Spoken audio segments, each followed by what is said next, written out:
Guys, I am super excited for today's session. Thank you for joining us in the pond. This session is going to be by one of my favorite people that I've known for quite a long time. Kathleen Forbes and I have been friends since her time in Austin. She now lives in Colorado. I'm super excited that she's agreed to join us today and actually walk us through this program called Emotional Health, the key to unlocking lifelong success.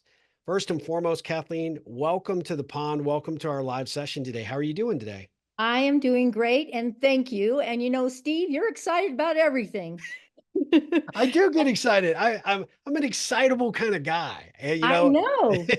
I know. Yeah, it is always extremely fun to have a conversation with you, and I'm grateful that we get the opportunity to do this together and live stream this to the pond because I think that this topic, based on what we've talked about, is and feedback I've gotten so far is really, really important and really necessary for a lot of people these days. And so I'm going to let you introduce this. Give a little bit of background though before you actually start into the program. A little bit of your background, a little bit of what you do day to day, so that people that haven't connected with you yet in the pond get a sense of who Kathleen Forbes is. Okay, well, first of all, I've written a book, The Holistic Emotional Makeover Success System. And I talk about my upbringing and the emotional pain and suffering that I went through and how I developed this very fast emotional healing system. Okay, so I'm also a health and wellness coach and an intuitive. And so I first want to start out by saying, like, what is a successful, I can't even say it hardly, successful life? Yep. And, everything that I am going to be talking about today is from my own experience, my own opinions. There's a lot of other professionals in the field of emotional healing that might not agree with me and so on. So I just wanted to let you know and let everybody know that this is what I've come up with over 40 years of learning and classes and teaching and learning healing modalities and so on. But anyway, what is it to have a successful life? Well, to me, it's like feeling safe and secure, and it's feeling confident, relaxed, and feeling good about yourself and your life. That's success. Yeah. Being and feeling physically healthy. I mean, if you're sick, that's a problem. That Having is a adequate, problem. yeah, and I say, and having adequate food and shelter. It's like, I don't think you have to have, a big, huge house or drive a new car. I'm driving a car that's almost 20 years old. I'm grateful for it because it's still running.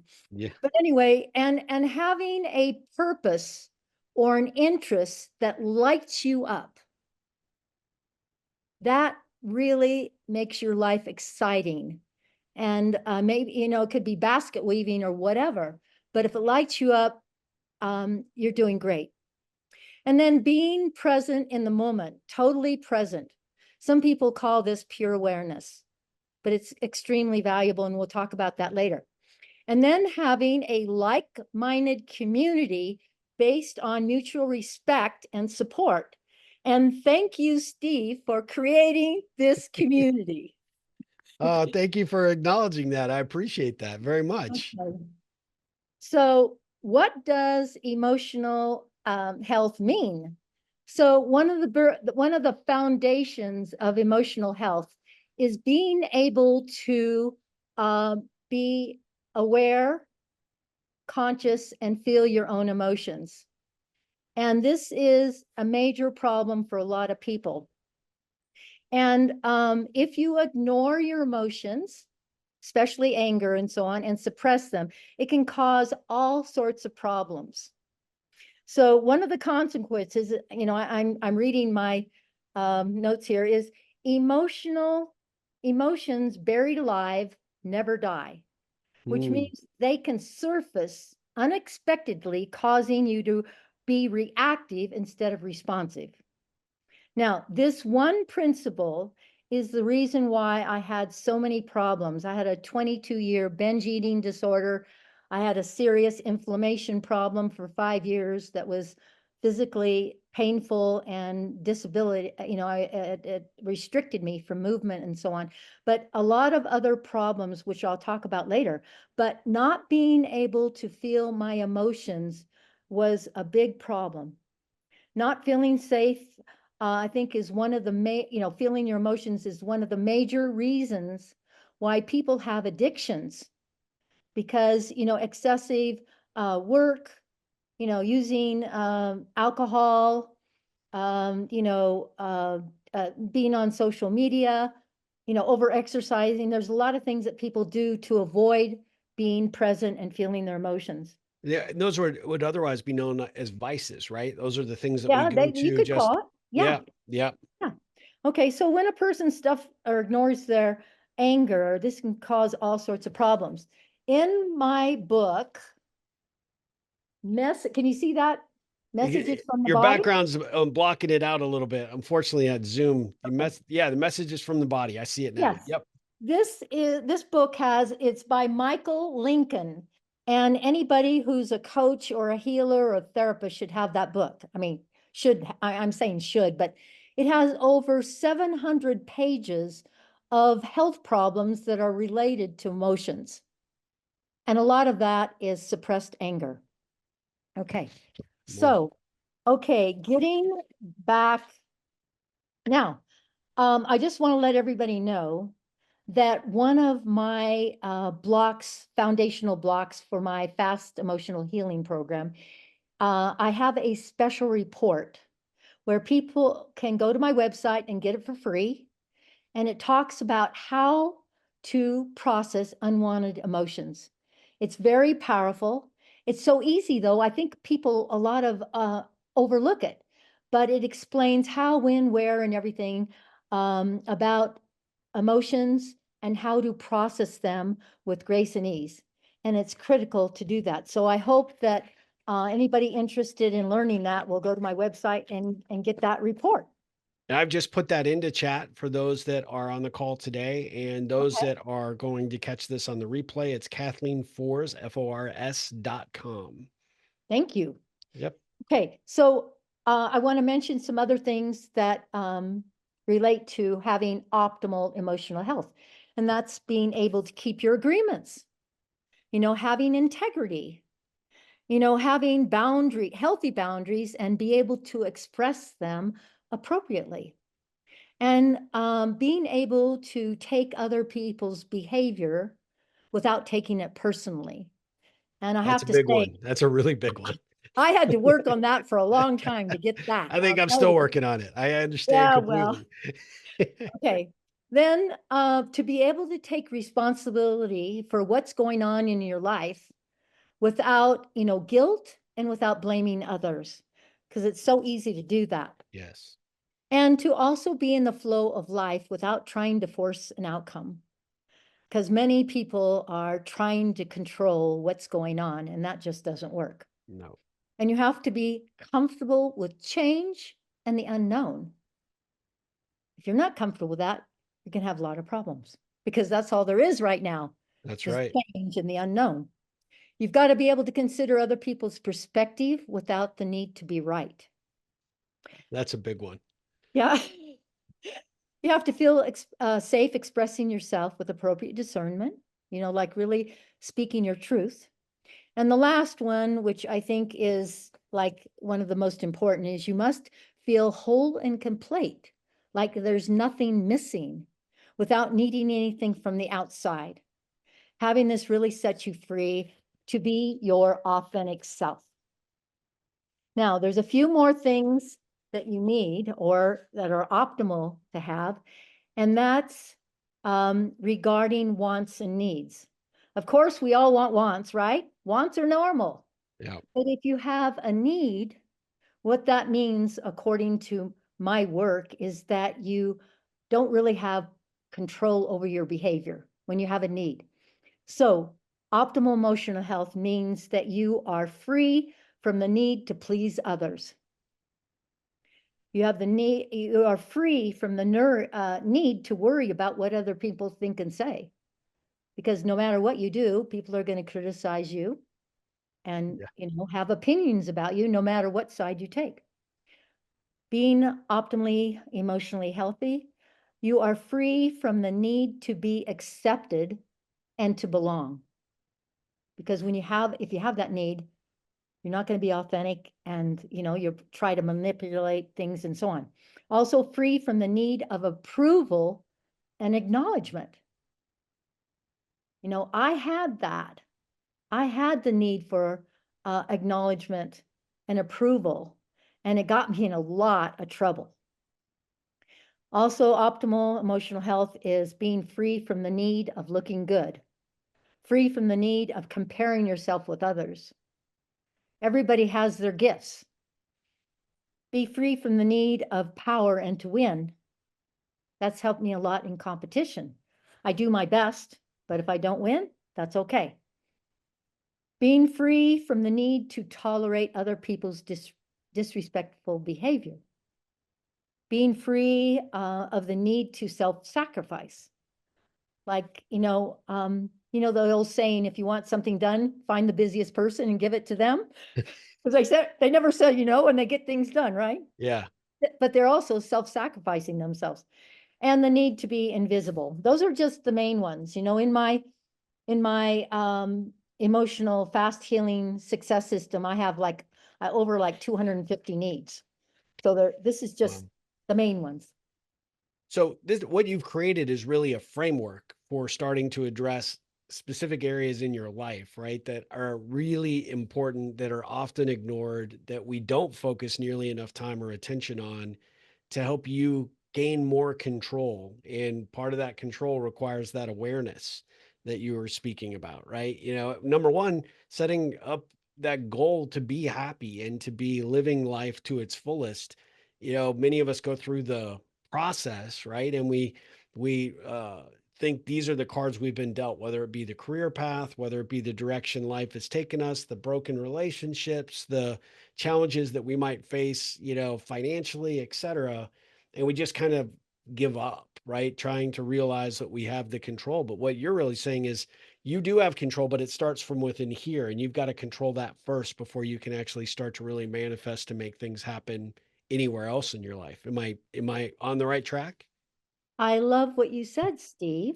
However, I do not like the word control and manage. Oh, okay. Yeah. Okay. Yes, because my belief and what I have experienced that works really well is identifying and clearing sabotaging beliefs and emotions that they control your life.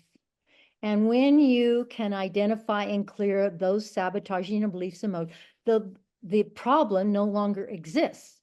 Mm, So in a lot of traditional coaching and therapy and all sorts of other things, people are trying to that's manage a their valid point. behavior. Yeah. And I tried to do that for 40 years, and that doesn't work. Where it really works is find out the underlying conscious and unconscious beliefs that you created as a child from childhood trauma. And we're going to talk about that in just a moment. But anyway, I liked what you said, Steve, except for, okay, what you want to do is you want to identify and clear, and then you don't have that I problem. You're I free. love that. Yeah, because you make a valid point that I want to make sure everybody, really gets is that control and manage means that it's still there and you're having to do something with it. What you're proposing obviously is nope, let's clear it and be done with it. That's right. I That's right. love that. Okay. Okay, I'm good. with you. Okay, so in the book Power versus Force, which I recommend to everyone, it's extremely valuable, but It is. Dr. Hawkins has a ladder of consciousness. And basically, it's a list of emotions from the bottom to the top. And on the bottom, there's shame, guilt, grief, anger, apathy. And on the top of the ladder of emotions is acceptance, reason, love, joy, and peace. Okay. So, um, so what has this got to do with a person's, emotional health and their belief system? Well, when a person's, it's a ladder of consciousness. So when a person's consciousness or belief system is low on the ladder, they have a lot of emotional problems and challenges with health, relationships, and career. Yep. When a person's consciousness or belief system is high on the ladder, they have ease, they feel relaxed, they're healthy, things seem to work out for them, and they feel good about themselves and their life. So I'm just saying, that's why optimal emotional health is critical for living a successful life. Mm. Does that make sense? It does make sense. I like that. Okay. So there's several things that affect a person's wherever they are on the conscious ladder, and I'm not going to discuss them, but we are going to discuss the number one influence, I think, which is, what kind of a household were you Yep. growing up in? Now, if you were raised in a loving, emotional, healthy household, congratulations. You're one of few out there. Yeah. But I know none of my friends did. And if you were raised in a household where there was conflict, yelling, and all types of abuse, emotional, physical, sexual, then it was a dysfunctional household, and you have my deepest empathy. But regardless what kind of household you were raised in, it only takes one traumatic incident to influence your belief programming and your emotions and your behavior for life. Mm.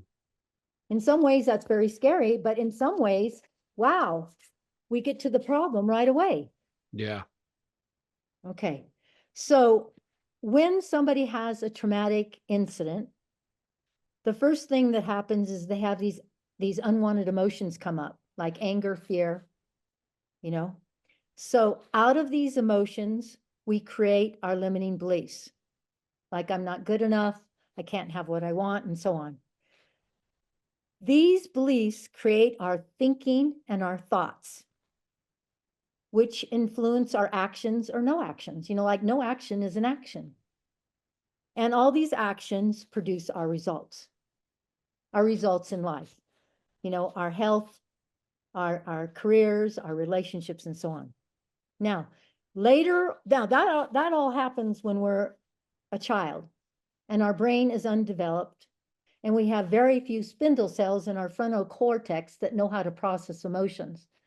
So, there's good reasons why we have, we have a delicate nervous system, and we can easily go into overwhelm. So, but later on, as an adult, the opposite happens. What happens is we have the belief system, the belief programming that we got as a child, and that our belief system creates our emotions, then our thinking and our thoughts, and our behavior and results. I mean, this is not that critical to remember, but I just want to illustrate that as children, it's our emotions that create the belief. And then after we have the belief system that's controlling our lives, that's what creates our emotions as adults. And Okay. that could be true, if it was a positive, A emotion as a positive. child or a negative. Yep. That's correct. Yep. Correct. Yes.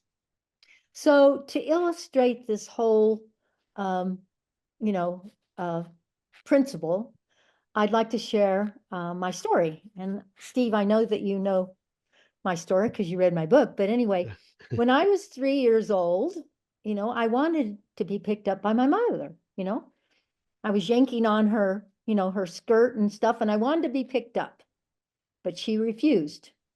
So, like I'm a 3-year-old, what else could I think of? But I threw myself on the floor and started having a crying tantrum. Yep. Well, that didn't go well. My mother spanked me. She told me to go away and stop crying, or she would give me something to cry about. And in that generation, I have found out that that was a very common mantra. If Yeah. you don't stop crying, I'll give you something to cry about. So I ran into my bedroom and hid in the closet. I remember this clearly. I stomped my feet and I hit my hands on the wall and said, I hate her, I hate her, I hate her. Yeah. Then I had a great idea. I will run away. So I marched out of the house and down the country road in front of our house. And then all of a sudden, an 18-wheeler truck went by and I almost fell over. And at that moment, I was very afraid and I got broken. Mm. Okay. So I slithered back into the house.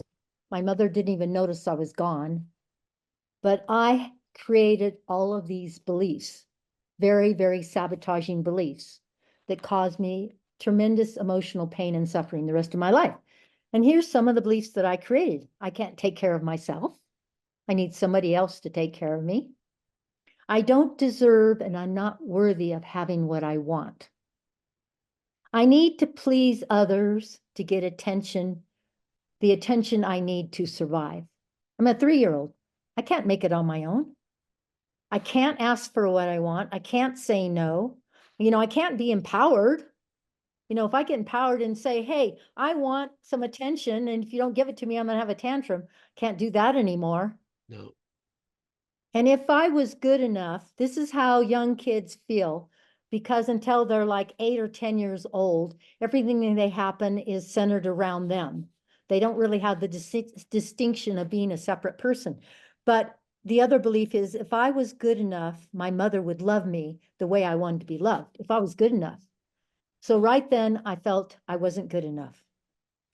And the last major belief that I created was I can't feel anger or express it, or I will be punished. Now, these sabotaging beliefs were my victim programming as an adult. Operating from these create lots of problems and suffering. And if you'd like to know about how my life went and so on, you can read my book. Yeah. And my book is on Amazon, and you can find it by, putting my name in the search. Okay. Now let's just talk about the one belief that I created. I can't feel anger or express anger, or I will be punished. Now, I used muscle testing. Muscle testing is where I can check and see which beliefs are on and off for myself and for my clients. This is on, this is off. So when I checked my belief and it said, I will be punished, that means like there's no way out. I will be punished. I muscle check to see, well, was my belief I could be punished? It was a no. I might be punished. It was a no. I will be punished. So you can only imagine how I behaved, with the belief running that if I feel anger expressing, I will be punished. And punish means maybe rejected, be alone, and die. That's sort of like how it goes. So it caused a binge eating disorder for 22 years, not being able to feel my anger, caused me the serious 5-year inflammation illness, caused me a bladder infection that wouldn't go away for months, caused lots of other things. But it also caused me to be inauthentic and Mm. superficial. I mean, it's embarrassing to recall how I used to behave. I mean, really, because I was not present. And if you aren't present, you can't have intuition, you can't have healthy boundaries, you can't express yourself. There's just lots and lots of tons of problems of not being able to feel your anger. Can I ask you a question? So Yeah. going going through that in your early adult life, was that something that you were aware of but unable to know how to fix, or was it No, something you just felt like this was not repairable? no, I had no clue what it was. I had no clue what it was. The cost was tens of thousands of dollars.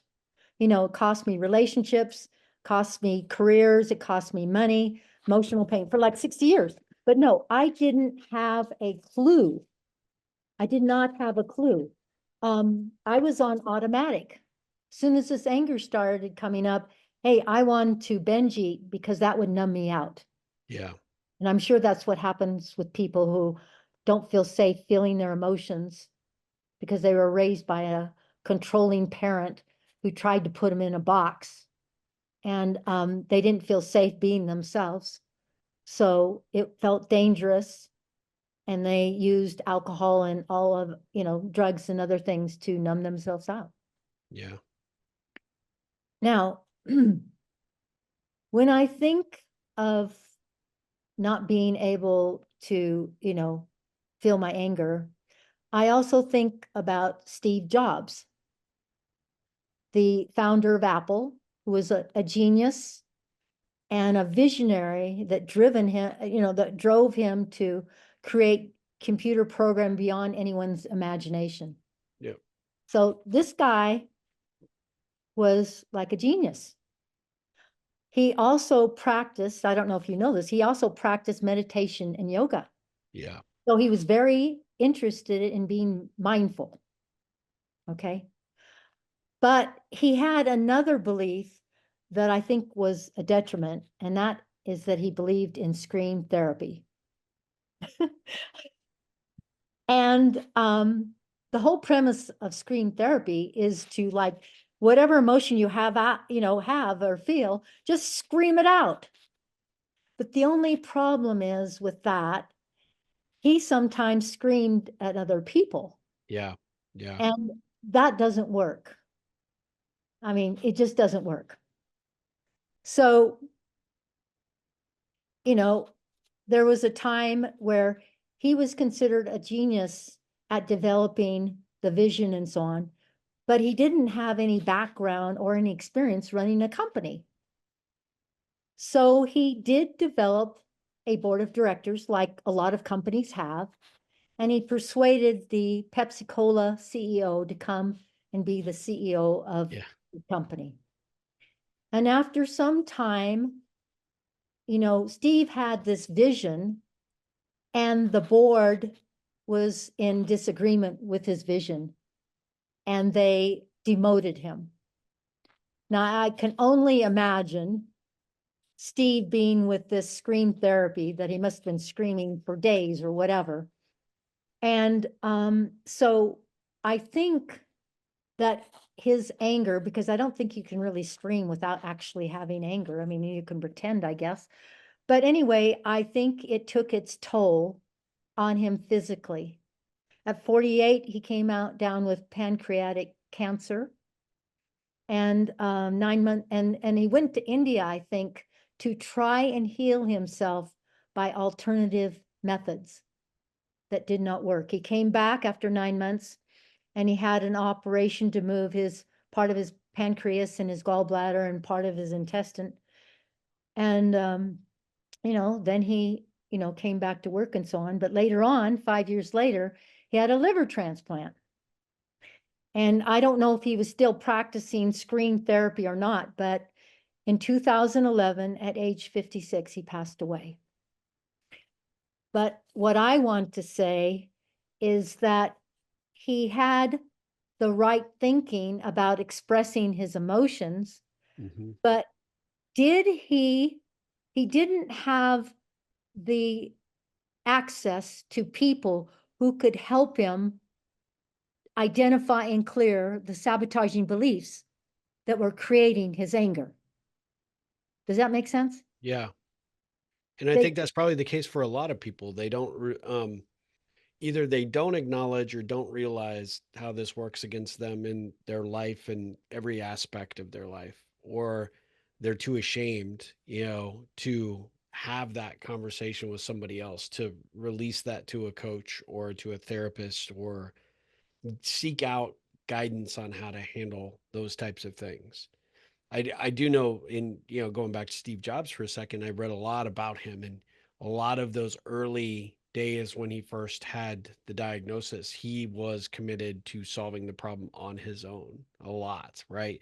So to your point, right, that emotional baggage was actually feeding what ultimately, got him. But, that without having that outlet, it was so it worked against him emotionally and physically.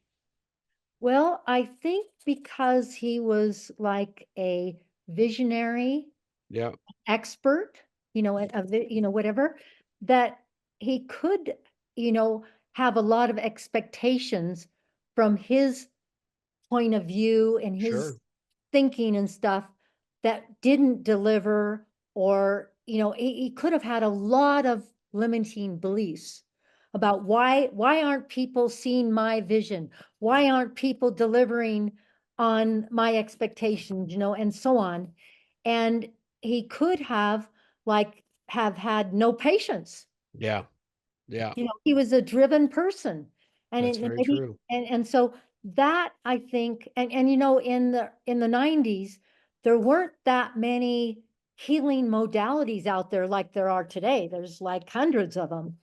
And I remember in the late 90s that I took the training about in the emotional freedom technique, which is the tapping. A lot of people know about the tapping, but I don't even think that might have been available, but you know, I don't think he was looking to forgive himself, forgive others. And from his reputation, he was very harsh with people, he was very mean with people. Yes. So all that anger and the meanness and so on, I think just caught up with him and took its toll health wise. Yeah. Yeah. Those, the gallbladder, I know, is related to anger, and the pancreas, and in fact, maybe every organ in the body can be related to anger because it's so toxic. We're talking about excessive anger. I'm not talking about, gee, I'm angry or something. No, we're talking about excessive anger. Yep. Okay. So if you feel anger, you must be able to know how to process it. That's why I want everybody to get my special report. And if you need extra help, I'm there for you. Also, you must be able to forgive others, forgiveness of yourself, forgiveness of anger, and so on. But you must have someone, and there's really not that many people who can quickly and easily identify your limiting beliefs and clear them. I just have to say that. Now, in a article this last March, neuroscience said screen therapy is very beneficial if you use it quietly. Okay. Okay, Mm. that's it. That's true, but we've already touched about you've got to find out what's causing you the anger. Okay, now, all related to this, several weeks ago, I ran across a post on a LinkedIn group. I belong to the mental health change agents and advocates. There was somebody who submitted several sentences about having boundaries Hmm. and why boundaries are important, which I agreed with totally. But then I read the billboard, the big square underneath the comments. Yeah. And this is what it said, which was it was shocking to me. It says, let's get something straight. I am a kind person, but I can still tell someone off. It's called boundaries. And I was like, wow, Yeah. telling somebody off is not healthy boundaries. No. And what was even further shocking, it had 136 likes. And you won't believe this, it had 17 reposts. And I thought, wow, these people are in the mental health field and they think it's okay to tell somebody off. Well, if you tell your boss off, you're going to get fired. That's right. That's right. If you tell your spouse off, it might be the beginning of the end of your relationship. It could be. Yes. So I was very shocked and thought to myself, wow, if you want to have healthy boundaries, you better feel your anger and process it. And then really think about if there's a communication that would be valuable and appropriate to this person.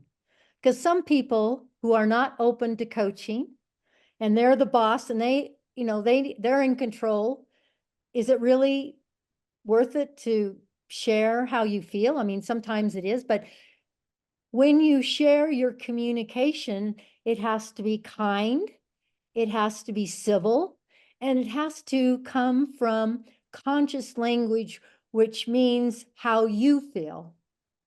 Like when this happened, when I got passed over for a position, I felt this way. And why did I feel this way? Because I have produced these results and so on. So it's not emotionally healthy to tell somebody off. But all I could think about is that these people who said, yeah, I love this post, and the 17 people that reposted, they all have the belief that they have to be angry to have healthy boundaries. Yeah. And that's not correct. That's not correct. So do you have any comments on that, Steve? So yeah, I guess one of the things I would think about is for someone who's maybe lived their life thinking that, what is your advice in terms of how, because we fall into those habits, right? We're accustomed to doing things that we're always done. So if somebody's like, well, okay, maybe I do fall into that category, how do I address it without, you know, completely upending everything that I thought? Or do you have to upend everything you thought in terms of your approach to how you interact, as you were saying, in those relationships, in your responses, into your true emotional response? Well, I, after taking 40 years of classes, I worked with dozens of coaches, healers, and therapists. I worked with lots of different people. I learned several healing modalities. I taught theta healing for 6 years, and I still had my own problems. And then I developed this system, which sort of combined um, the information that I had from everything that I had learned. And I was finally able to, clear most of my things. I'm not saying I'm perfect Mm. or, without emotions. Writing this book this last year, a lot of anger came up, Yeah. a lot of anger, because since I was a little girl, I always wanted to help people. And I, went out of my way to help people. And, some of those things came back to bite me really hard. And so while I was writing this book, and, after that, I got the book out and I asked several people as a favor to, I sent them a book. I asked them to read it and do a review. And some of the people were gracious and did it. And some people didn't, even after Yeah. a couple of requests. So, and this is some of the people I had given them several sessions and I had helped them win a lawsuit. And, there was all things that I helped without any expense or anything. And it was like, wow, I'm really angry.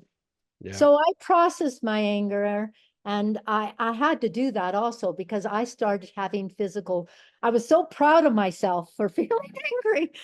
I mean, to actually get it at to this level of anger, I was really proud of myself. But then I realized, like, oh my gosh, I've got to process this. I've got to forgive myself. I've got to forgive other people. I have to realize that everybody's operating from their own belief system and from their own childhood trauma, and it has nothing to do with me. Yeah. And so when I did that, it was very helpful because I started to have some physical symptoms like dry eye and some other things. So, and as soon as I sat down and said, oh my gosh, I have to do this, by that evening, my eyes started watering and I was okay. But, you know, I I to review your question again, I don't know. In my book, I list some things that people should look for in someone to work with. They need to know muscle testing. They need to have a process for healing emotions. They have to have a system, and they have to have results and a satisfaction guarantee and things, because I spent, tens of thousands of dollars working with all sorts of people. And, not one person ever asked me about my childhood trauma. Not Mm. one. It was all about what are you doing now and talking about what this, getting back to managing your emotions and your behavior, not talking about your childhood trauma. And I feel very strongly that anybody that has any problems and so on, they have to go back to their childhood trauma and discover the beliefs they created and the emotions. Some of those beliefs may not be true now, or maybe they weren't true then, but a lot of them were. If you have an angry parent and you piss them off, you're in harm's way. Yeah. So anyway, I don't know. Does that answer your question? It Maybe does. Yeah, I mean, I think ultimately at the end of the day, I think that what you've shared today really gives people a perspective of really if you're at that point in your life and it's time to start looking at things and it start to, maybe things have not gone the way you thought they should, or maybe you aren't, as you started off at the very beginning of your session, feeling successful, right? Feeling a fulfilled, successful life. There is a reason that you don't feel that. And it's important that you figure out what that is because, as you've demonstrated today, this cascades into so many multiple areas. But most importantly, it's how you carry it in your body and the physical,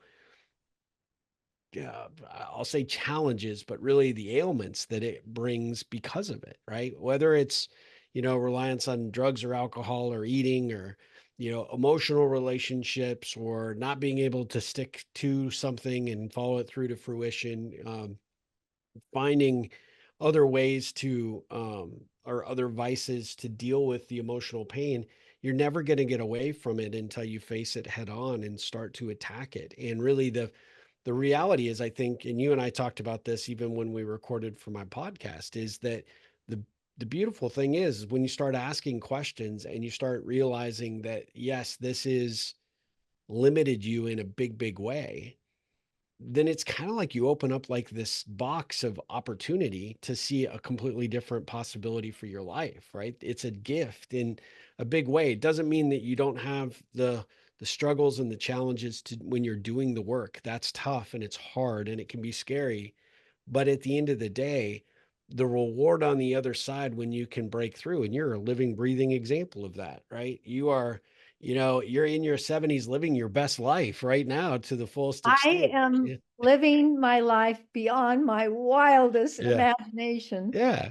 I And mean, it's great that you got there and you figured that out and it's taken time, but at the end of the day, it's what's the alternative? Otherwise just be continue to be miserable, right? And or unfulfilled. And so I think that there's a lot of value, and no matter what age you are, whoever is on the call today or who might catch this on the replay, you're never too old or never too young to start asking these questions and saying what's the possibility of doing it different.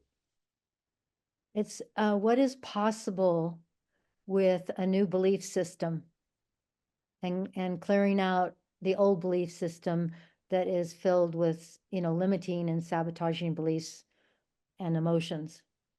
Now, Yeah. I want to share on the ladder of consciousness, at the top is ease. You're relaxed, you're confident, you're filled with love and so on. Since I have raised my emotional health, things always work out for me. Yeah. Things, I mean, the timing, my husband and I laugh about it because things just seemed always to work out. No matter what happens, instead of getting upset about if somebody cancels or whatever, it's like, wow, it's a good thing they canceled because we get to do this. Or, it's like, oh, everything works out. Yep. And you feel good about yourself and your life. You're happy. Yesterday when I was preparing for this talk, 4 hours, I did a PowerPoint, which I couldn't make work this morning, but, it went like that. Yeah. It was like I was in, like, uh, I was like, okay, this is what I want to share with people. And it was easy. Yeah. And You're in your flow because I this was is the in work my you were flow. intended to do. Yes, I Yeah. was in my flow. So I I'm I just, think yeah. I mean one thing I think I want to make sure that we point out is the fact that this is in the process that you outline in your book and through your coaching is by design to lay the framework and to help people get to the answers on their own. But most of us need that accountability and we need that resource and that person that is cheering us on, guiding and directing us, telling us to, pull up our big boy and big girl britches sometimes to deal with these things. Oh, But the encouragement I think, that you offer throughout the book and I know through your coaching, I think is something that a lot of people don't recognize that they need, but they do. And sometimes that outside perspective is so critical to helping you figure out like, wow, it took me all the way up to this day to figure out why certain things did not work in life. I'll just share with you when I have a consultation with a person, a client, a possible client, we discuss their biggest challenges and we make a list of 10 goals. And most of my clients get their 10 goals in 12 sessions. That's how fast it is. That's how That's powerful awesome. it is. But there was one thing you said about accountability. One of my hundreds of classes that I went through was an accountability class. And every time, during the class, we would list the things that we would do for the week. Hmm. Then the next week when we came back, if we didn't do what we said we were going to do, we'd put money, like $5 in the pot. Now,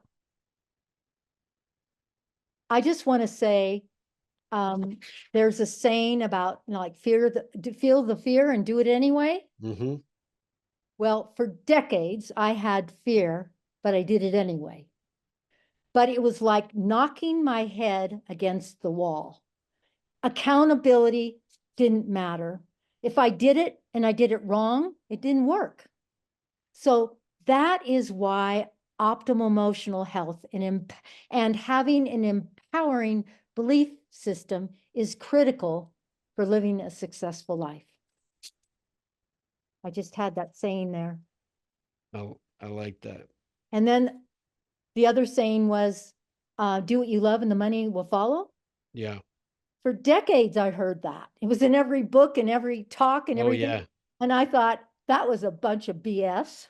That's what I was thinking for decades because I was doing what I loved, whether, I was an events planner for a long time. I loved planning events and I was great at it, but I still had emotional problems. So until I had, optimal emotional health, I didn't understand that and it didn't work for me. But now that I have, my emotional health is much, much higher. Yes, I can see do what you love and the money will follow. But Um, those are just two examples. But anyway, I love that. Well, I know. So as we look to wrap up the session, yes, I know you have an activity you'd like to put forward for people to yes, consider and walk them through the steps they can do after the yes, call.